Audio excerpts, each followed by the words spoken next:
하겠습니다. 다음 주까지 우리가 이 본문을 가지고 묵상할 텐데요. 28장 19절과 20절 말씀은 우리 다음 주에 한번 자신 있게 같이 한번 외울 수 있으면 좋겠습니다. 우리 마태복음 28장 18절에서 20절까지 한 목소리로 같이 한번 읽겠습니다.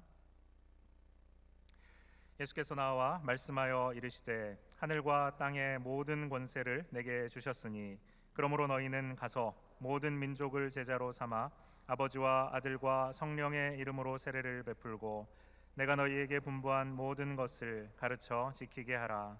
볼지어다 내가 세상 끝날까지 너희와 항상 함께 있으리라 하시니라. 아멘. 살아있는 유기체는 적절한 환경과 영양분이 공급되면 성장하게 되어 있습니다.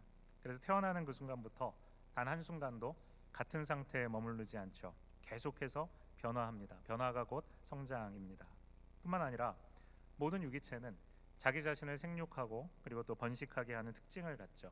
우리가 씨앗을 땅에 심으면 자라나서 많은 열매를 맺게 됩니다.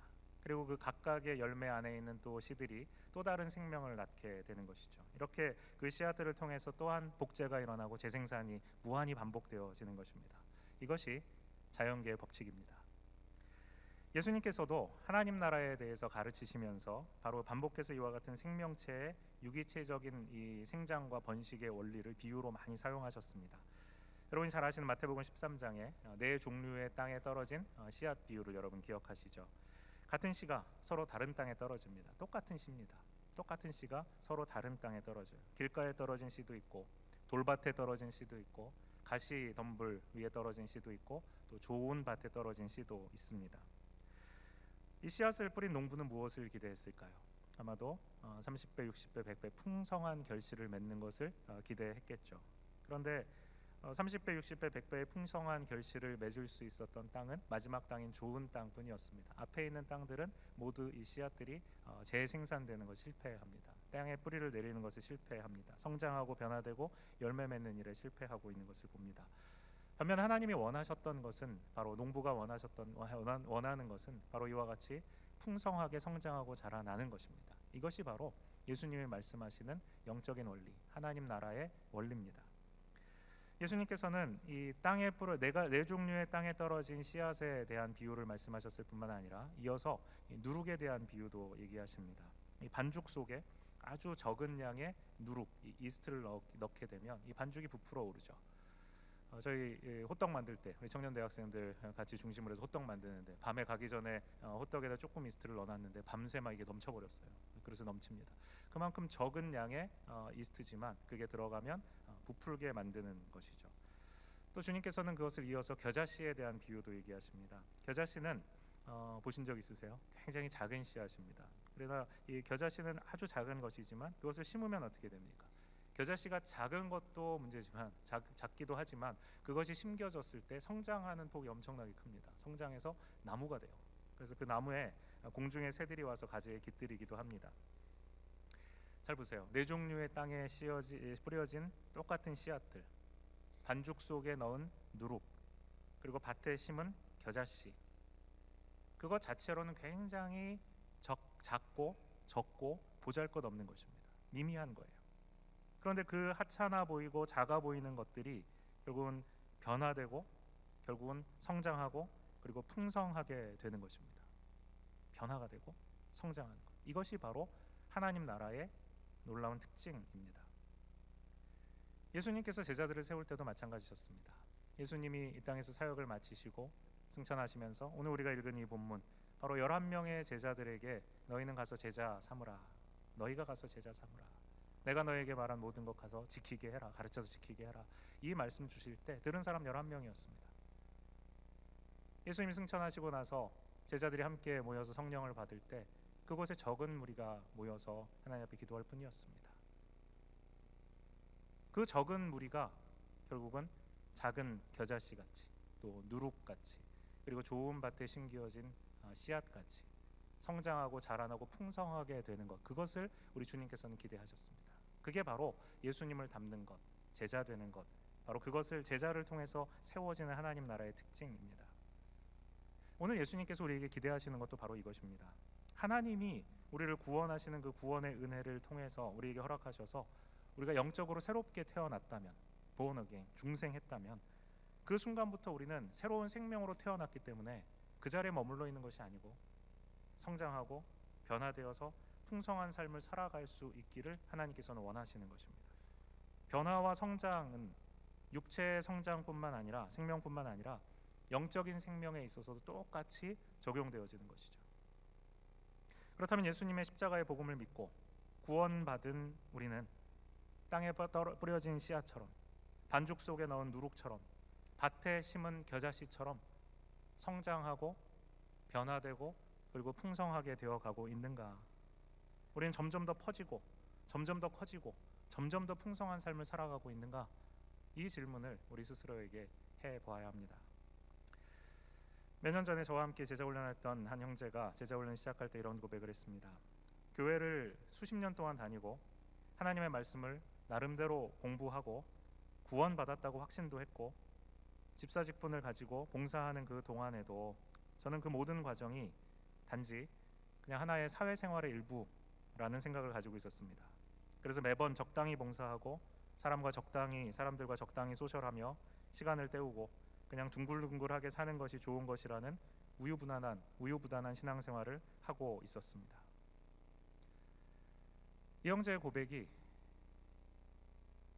제자훈련 시작하면서 했던 이 고백이 여러분들에게는 어떻게 들리십니까?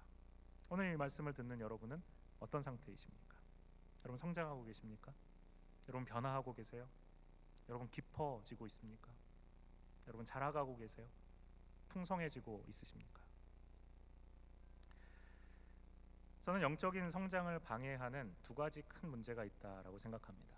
교회 안에서 성도들이 잘 자라지 못하는 가장 큰 두 가지 이유를 오늘 여러분과 함께 나누려고 해요. 네 가지 땅에 떨어진 씨앗에 대해서 예수님이 말씀하실 때 좋은 땅에 떨어진 씨앗을 제외한 나머지 세 종류의 땅에 뿌려진 씨는 자랄 수 없는 중대한 결함이 있었습니다.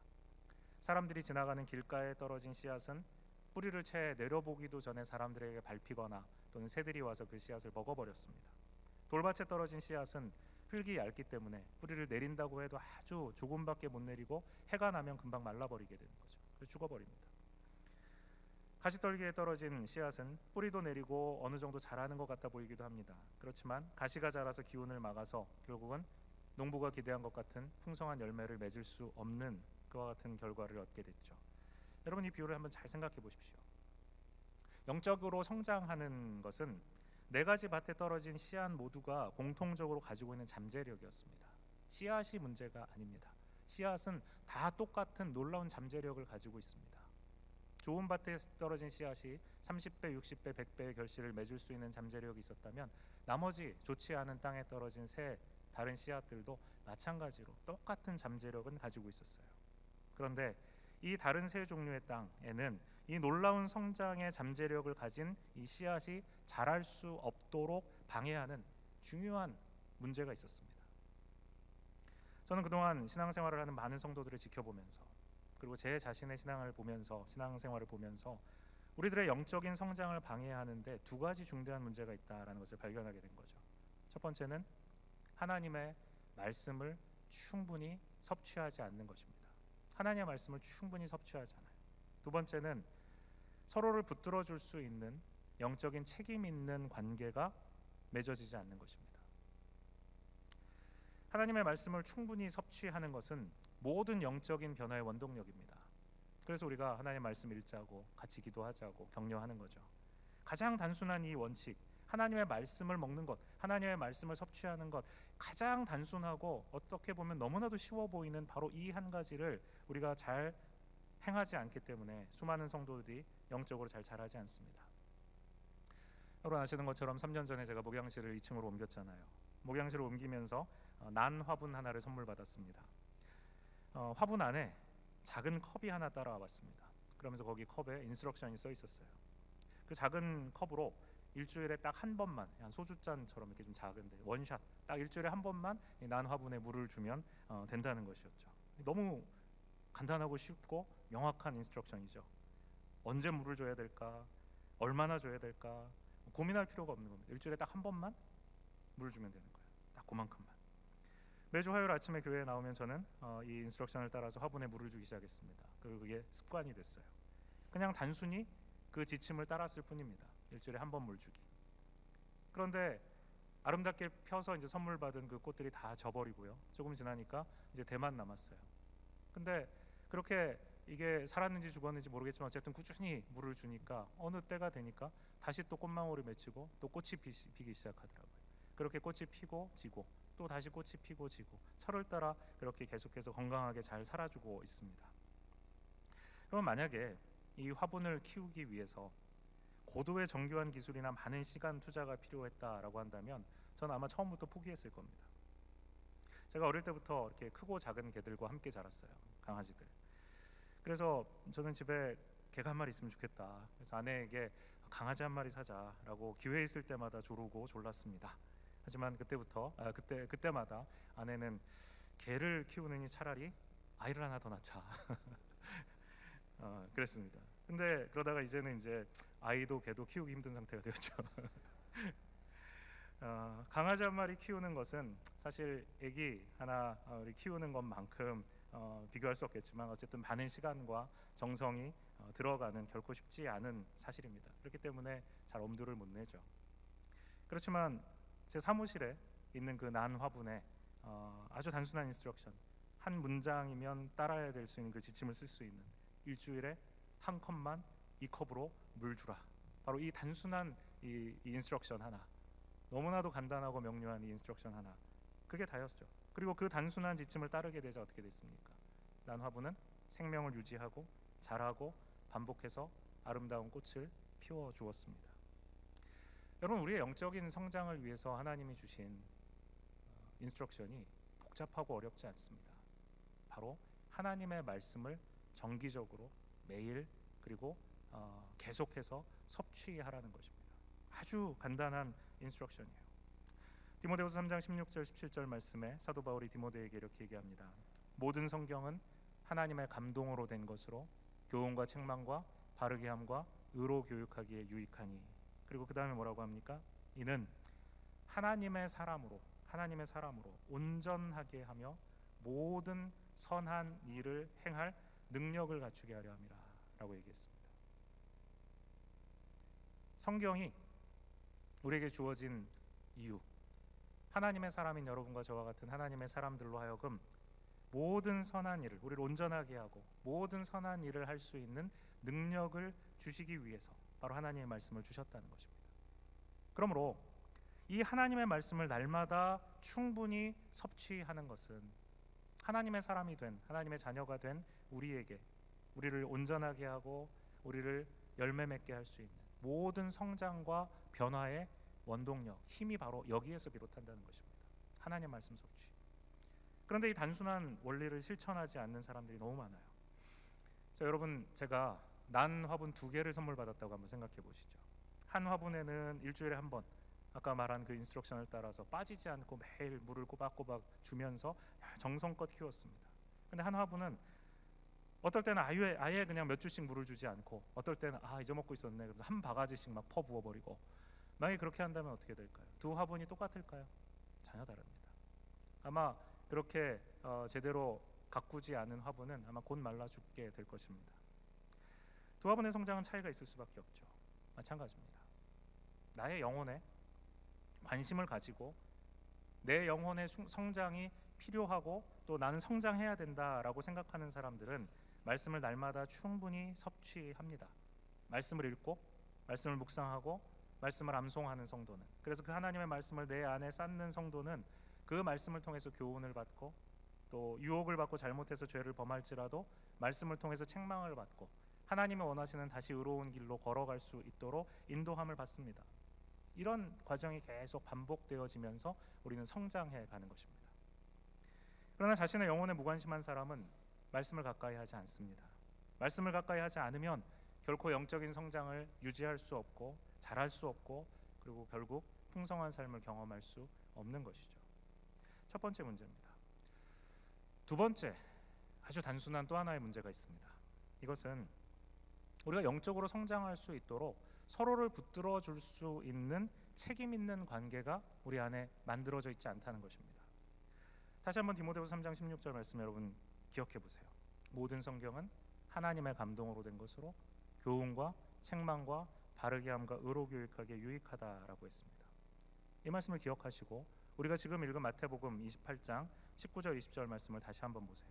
이렇게 돼 있죠. 그러므로 너희는 가서 모든 족속으로 제자를 삼아 아버지와 아들과 성령의 이름으로 세례를 베풀고 내가 너희에게 분부한 모든 것을 가르쳐 지키게 하라 라고 말씀하셨죠. 우리 이 말씀을 계속 붙들고 지난 2주간 함께 이 말씀 앞에 서고 있습니다. 첫 번째 우리가 보았던 것은 바로 이 너희는이라는 말이었죠. 너희는이라는 말씀을 해석하면서 우리가 제자를 삼으며 또 제자가 되라는 이 말씀은 예수님의 11제자 그리고 그 초대교회뿐만이 아니라 바로 오늘 여러분과 저에게 나에게 주신 말씀이다. 나도 다른 사람을 제자 삼으며 또한 나도 제자 되는 그 일, 바로 그 일을 내가 해야 되는구나. 나도 그렇게 변화하고 성장해야 되는구나. 그 말씀을 알았습니다. 그게 나를 위한 부르심이구나. 지난주에 우리가 두 번째로 보았던 것은 바로 이 가서라는 말이죠. 너희가 가서 모든 족속으로 제자를 삼으라. 가라라는 이 말 속에 의도적인 순종이 있다는 것입니다. 의도적으로 계획을 가지고 제자 삼는 일, 제자 되는 일을 해야 된다고 했죠. 신학 연수가 늘어난다고 해서 직분을 받고 봉사 좀 한다고 해서 어쩌다 제자 되는 일은 결코 일어나지 않습니다. 어느 누구도 제자로 태어나지 않는다라고 말씀했습니다. 제자가 되기 위해서는 제자 되고 다른 이들을 제자로 이끌어야 되겠다는 결단과 구체적인 실천이 있어야 된다고 말씀드렸습니다. 오늘 우리가 이 말씀 동일한 본문을 통해서 주목해야 될 것은 내가 너희에게 분부한 모든 것을 가르쳐 지키게 하라라는 이 부분입니다. 내가 너희에게 분부한 모든 것을 가르쳐 지키게 하라. 무엇을 가르치라고 합니까? 무엇을 지키라고 해요? 예수님께서 분부한 모든 것. 다시 말해서 예수님을 통해서 우리에게 주신 하나님의 말씀입니다. 디모데후서 3장 16절 말씀을 다시 한번 읽어보죠. 모든 성경은 즉 하나님의 말씀은 교훈과 책망과 바르게 함과 의로 교육하기에 유익하다 하셨습니다. 다시 말해서 예수님께서 가르쳐 주신 모든 것, 이 하나님의 말씀을 우리가 사람들에게 가르치고 그들로 하여금 이 말씀을 받고 지키게 하게 되면 어떻게 한다는 것입니까? 그 말씀을 받고 그 말씀을 지키게 되는 성도들은 하나님의 말씀으로 교훈받게 되고 하나님의 말씀 가운데 책망받게 되고 하나님의 말씀 가운데 바르게 되고 의로 교육함을 받는 사람들이 된다는 거죠. 다시 말해서 바로 이 말씀을 우리가 가르칠 때 예수님의 제자가 된다는 것입니다. 예수님께서는 이 말씀을 가르치는 일을 누가 하라고 그러는가?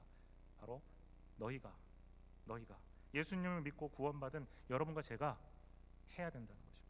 그리고 가서 의도적으로 계획을 가지고 목표를 세워서 다른 사람에게 이 말씀을 가르치라고 말씀하고 계십니다.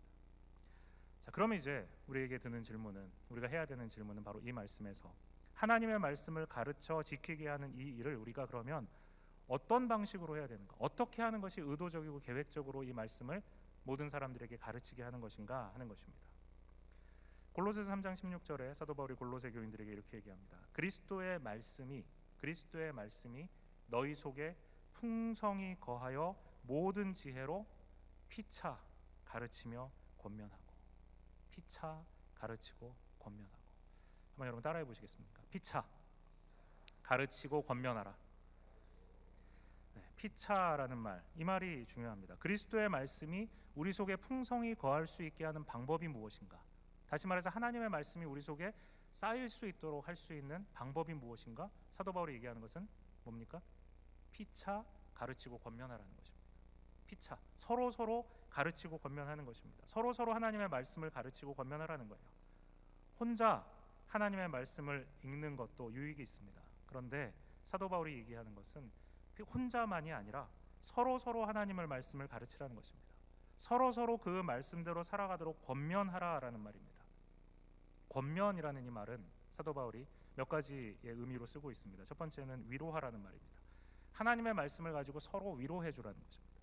또 하나님의 말씀을 가지고 서로 격려해 주라는 것입니다. 또 하나님의 말씀을 가지고 서로 말씀대로 살아가라고 설득하는 것입니다.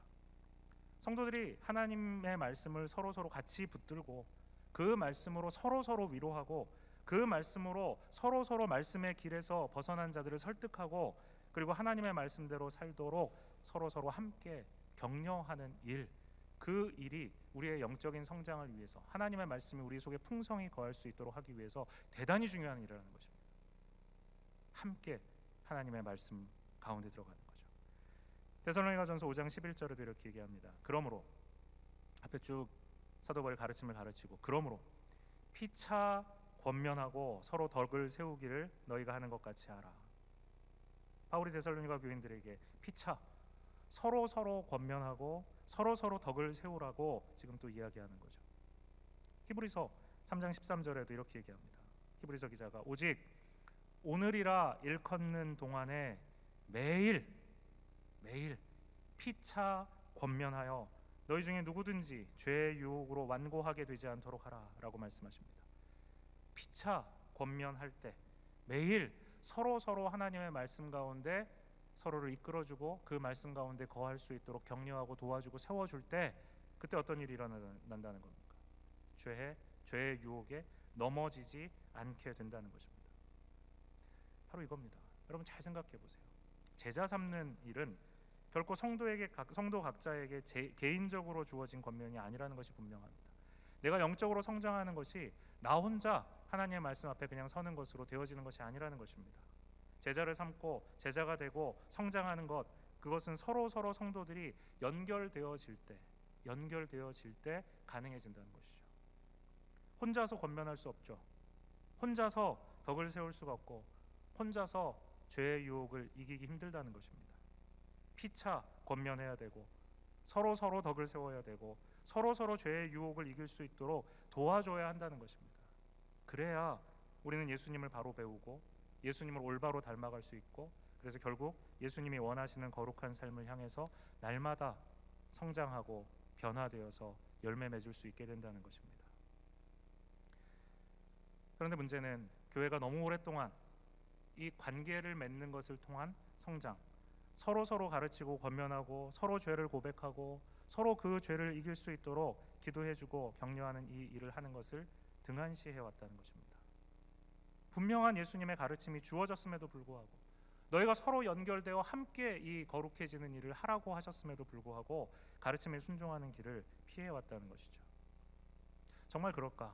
여러분 한번 이 질문에 대답을 한번 해보세요. 속으로 세 가지 질문을 해보겠습니다. 첫 번째, 지금 나에게 예수님을 닮아가도록 나를 이끌어주고 있는 사람이 있는가? 아까 말한 intentionality, 의도성을 가지고 나를 생각하면서 나를 잡아주고 예수님을 닮아갈 수 있도록 나를 지금 이끌어주고 있는 사람이 나한테 있는가? 지금. 두 번째, 내가 지금 예수님을 닮아갈 수 있도록 다른 사람의 손을 붙잡고 그를 예수님께로 이끌어주고 있는 사람이 있는가?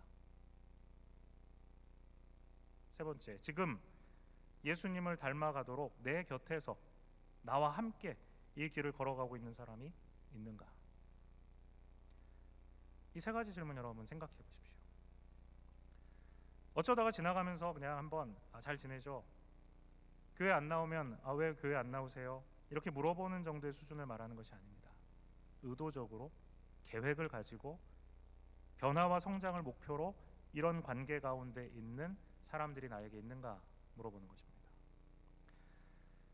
현재 만약에 여러분 이런 관계가 없다면 여러분의 지난 이 신앙생활 해오셨던 지난 과거를 한번 생각해 보세요. 신앙의 연륜을 한번 생각해 보세요. 여러분에게 다가와서 의도적으로 매주는 아니더라도 정기적으로 여러분과 시간을 보내주면서 여러분 하나님의 말씀으로 위로하고 격려하고 이끌어준 누군가가 여러분에게 있으셨습니까? 여러분 지금까지 신앙생활 하시면서 여러분이 먼저 누군가에게 이렇게 의도적으로 다가가서 그를 정기적으로 만나면서 그를 위해서 기도해주면서 그를 성장할 수 있도록 도와준 누군가가 있으셨습니까? 정기적으로 함께 만나서 기도하면서 말씀으로 서로를 격려하고 또 힘주는 그런 믿음의 친구들을 여러분 가져보셨습니까? 자, 잘 생각해 보세요. 왜 우리가 믿음 안에서 성장하는 일이 더디고 힘들까? 왜 예수 닮는 일이 늘 지지부진한가? 왜 연초에 영적인 성장을 다짐하면서 결심한 일들이 얼마 가지 못해서 흐지부지해지고 결국 성장은 고사하고 뒤로 물러가는 퇴보하는 신앙을 하게 되는가? 예수 닮는 제자 되는 것은 고사하고 하루하루 믿음 가지고 사는 것조차도 힘든 정말 답답한 신앙생활, 변화되지 않는 신앙생활을 우리가 하게 되는 이유가 무엇인가? 우리의 신앙을 자라게 해주는 가장 중요한 요소를 우리가 거의 완전히 잊어버리고 있기 때문에 그렇습니다. 바로 서로 피차 함께 의도적으로 연결되는 이 영적 성장을 위한 책임 있는 관계를 맺는데, 그리고 그것을 맺도록 만들어주는데 우리 자신이 그리고 우리 교회가 실패하고 있기 때문에 그렇습니다. 주일 예배 나와서 여러분 1시간 예배 드리고 식당에 내려가서 점심 먹으면서 그냥 이런저런 이야기 나누다 헤어지는 것은 성경이 말하는 우리의 영적 성장을 위한 책임 있는 관계를 맺는 것과는 전혀 다릅니다. 이 자리에 앉아서 우리가 예배 드리지만 피차 가르치고 권면하는 일, 다른 사람의 영적인 상태에 대해서 관심을 가지고 그를 도와주는 일은 이 자리에서 일어나지 않아요. 한 달에 잘해야 한 번 모이는 셀 모임 안에서 우리 짧게 말씀 나누고 그냥 서로 안부 묻고 기도하는 정도를 의미하는 것도 아닙니다. 영적 성장이라는 분명한 의도 그리고 그 목표를 가지고 서로의 영적인 성장을 위해서 하나님의 말씀을 가지고 깊이 있는 나눔과 관계를 갖는 것을 말합니다. 저는 이것을 바울과 디모데와 바나바의 삼중적인 관계, 삼중적인 책임 관계라고 정리합니다. 믿음의 친구들과 영적인 책임 관계 가운데 들어가는 것입니다. 예수님을 닮고자 하는 성도라면 반드시 이 삼중적인 관계 안에 연결되어 있어야 합니다. 그래야 성장이 있고 변화가 생기고 예수님이 원하시는 온전한 자 예수 그리스도의 제자로 그리스도를 닮아가게 돼요. 첫 번째는 바울의 관계입니다. 바울의 관계. 예수님을 닮아가도록 나를 이끌어주는 사람이죠. 영적인 멘토를 의미합니다. 나의 영적인 상태에 관심을 가지고 나를 정기적으로 만나서 함께 말씀을 공부하고 내가 묵상한 말씀을 같이 나누고 함께 기도하는 가운데 나를 이끌어주는 사람, 바로 이 사람과의 만남을 통해서 나는 영적인 성장을 위한 좋은 가이드를 받게 되는 것입니다. 이와 같은 만남, 나에게 영적인 멘토가 되어줄 수 있는 사람, 나에게 이 바울이 있는가? 두 번째는 디모데 관계입니다. 예수님을 닮아가도록 내가 그 손 잡고 이끌어주는 사람입니다. 내가 그 사람의 바울이 되는 것이죠. 내가 바울처럼 완벽한 스승이 되어서 되는 것이 아니고 내가 할 수 있는 만큼, 내가 한 발 앞서 있다면 반걸음이라도 아니면 내가 있는 자리까지라도 끌어올 수 있는 바로 그 역할을 내가 해주는 겁니다. 그 사람을 위해서. 디모데 관계예요. 세 번째는 바나바입니다. 예수님을 닮아가도록 곁에서 함께 걸어가는 사람들이죠. 바나바는 내 영적 성장의 동반자입니다. 이들은 배우자일 수도 있고 셀이나 동산의 식구들일 수도 있고 화요성 모임에 함께 모이고 있는 조원들일 수도 있습니다. 같은 전도의 친구들일 수도 있어요. 이들은 나와 같이 바울과 디모데의 관계 속에서 성장하고 있고 그 성장을 함께 격려하는 사람들입니다. 이 책임 관계, 이 삼중적인 영적 책임 관계가 교회 안에 회복이 되어야 합니다. 나 혼자 신앙생활하는 것으로 안 돼요.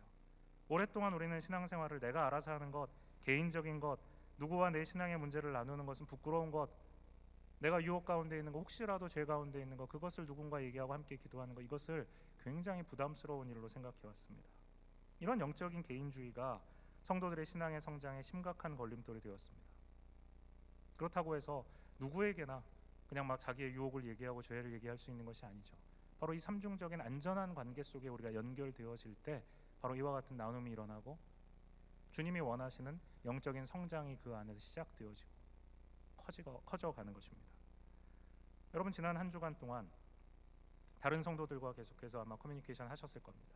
전화나 카톡이나 페이스북 같은 소셜미디어나 아니면 개인적인 만남, 이런 관계 가운데 여러분들이 하셨던 대화를 한번 생각해 보세요. 마치 바둑을 복기하는 것처럼 한 수 한 수, 한 만남 한 만남, 대화 하나하나, 내가 썼던 글 하나하나 여러분의 머릿속으로 한번 다시 복기해 보십시오.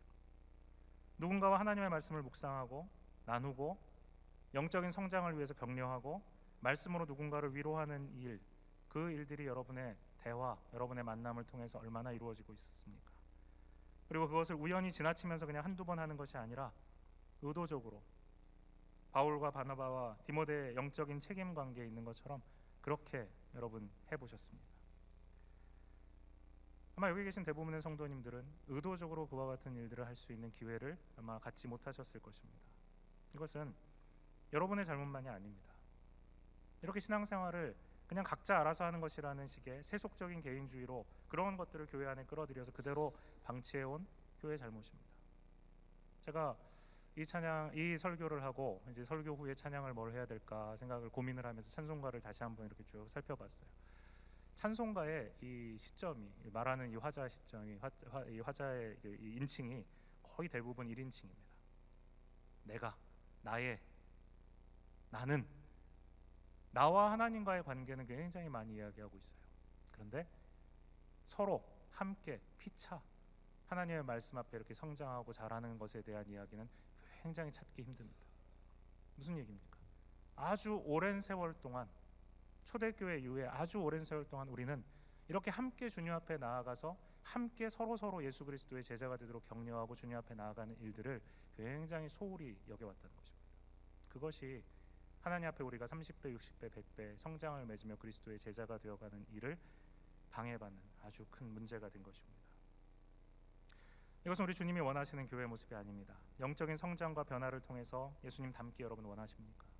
만약에 그렇다면 이 영적인 책임 관계 가운데 우리는 반드시 들어가야 됩니다. 나의 바울을 얻게 해달라고 여러분 기도하며 찾아야 돼요. 또 내가 이끌어줄 영적인 디모델을 만나게 해달라고 기도하셔야 됩니다. 나와 함께 신앙의 여정을 같이 걸어갈 바나바들을 달라고 여러분 기도하셔야 돼요. 이 관계 속에 들어가야 여러분 성장하실 수 있습니다. 지난주에 한인교회에 대해 진단한 그 시애틀의 한 미국 목사님 이야기를 제가 했죠. 굉장히 아픈 비판이었고 그게 뭐 전체를 다 말하는 건 아니겠지만 한인교회는 소셜과 가십을 위해서 모인다 그런 얘기를 했습니다. 예배 후에 한 성도님이 저에게 물어보셨습니다. 목사님께서 말씀하신 그 한인교회가 소셜과 가십을 위해서 모인다는 말씀 저도 많은 부분 공감합니다. 그런데 목사님, 우리 교회는 어떻습니까? 저는 그분께 지난 3년간 저는 우리 교회를 그렇게 이끌어오지 않았다라고 말했습니다. 오직 하나님의 말씀만 가르쳤다.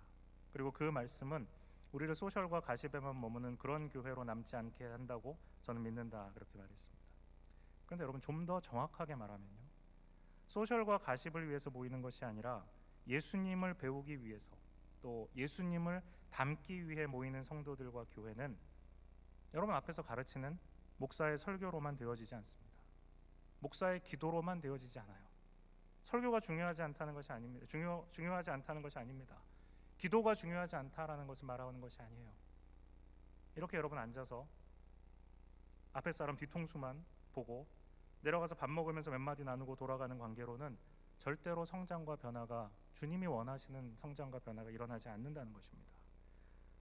우리 교회가 소셜과 가십을 위해 모인다는 한인교회들과는 다르다고 우리가 지금 이야기할 수 있을지 모르겠지만, 우리가 이렇게 상호 영적인 책임을 가지고 서로를 예수님 닮아가도록 돕고 서로를 예수님 더 닮아갈 수 있도록 이끄는 그 관계로 우리가 서로 연결하는 일을 잘 하지 못하면 우리도 그런 불행한 모습이 될 수 있습니다. 우리만이 아니라 어떤 교회도 그렇게 될 수 있습니다. 그러므로 우리에게는 영적인 상호 책임을 져야 되는 연결된 관계가 필요합니다. 나의 바울, 나의 디모데, 나의 바나바를 찾아서 그들과 영적인 책임 관계를 만들어야만 정말 주님이 원하시는 예수님 닮은, 예수님을 배우는 예수 그리스도의 제자가 될 수 있어요. 여러분 이런 회의가 들으실 때가 있지 않습니까? 신앙생활이 이게 단가? 교회가 이게 장가? 이런 회의 가운데 여러분 들어가실 때가 있지 않습니까? 나는 영적으로 왜 잘하지 않을까? 신앙생활 이렇게 하고 교회도 그래 열심히 나오는데 내 마음속에 왜 은혜는 메말라 가기만 할까? 이런 고민 여러분 속에 있으십니까? 하나님의 말씀에 충분히 거하는 일과 함께 여러분의 영적 성장을 위해서 다른 사람들과 깊은 영적인 관계 가운데 들어가는 것을 시작하셔야 됩니다. 영적인 개인주의를 벗어나셔야 돼요. 말씀을 서로 배우고 말씀 안에서 서로 가르치고 서로 나누고 말씀으로 서로 위로하는 예수님의 제자 삼는 방법으로 돌아가야 됩니다. 나의 바울, 나의 디모데, 나의 바나바를 달라고 주님께 간절히 기도하기 시작하십시오. 예수님께서도 제자들을 세우기 전에 밤새 기도하셨습니다.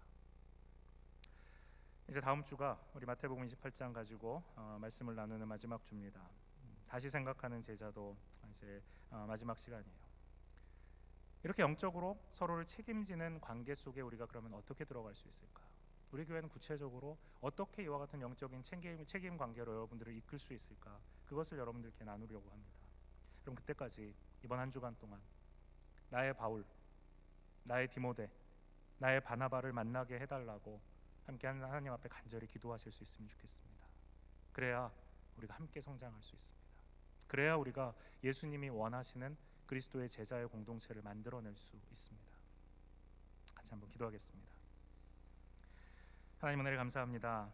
예수 그리스도의 제자됨에 대해서 우리 다시 한번 생각할 수 있게 해주시니 감사합니다. 하나님의 말씀 우리에게 주신 대로 붙들고 우리가 말씀 안에서 성장하고 또 허락하여 주신 삼중적인 책임 관계 가운데에서 우리가 다른 사람 누군가의 바울이 되고 누군가의 디모데가 되고 또한 누군가의 바나바가 됨으로써 함께 영적으로 성장할 수 있는 일이 우리 공동체 가운데 일어날 수 있게 해 주옵소서. 예수 그리스도의 이름으로 기도합니다.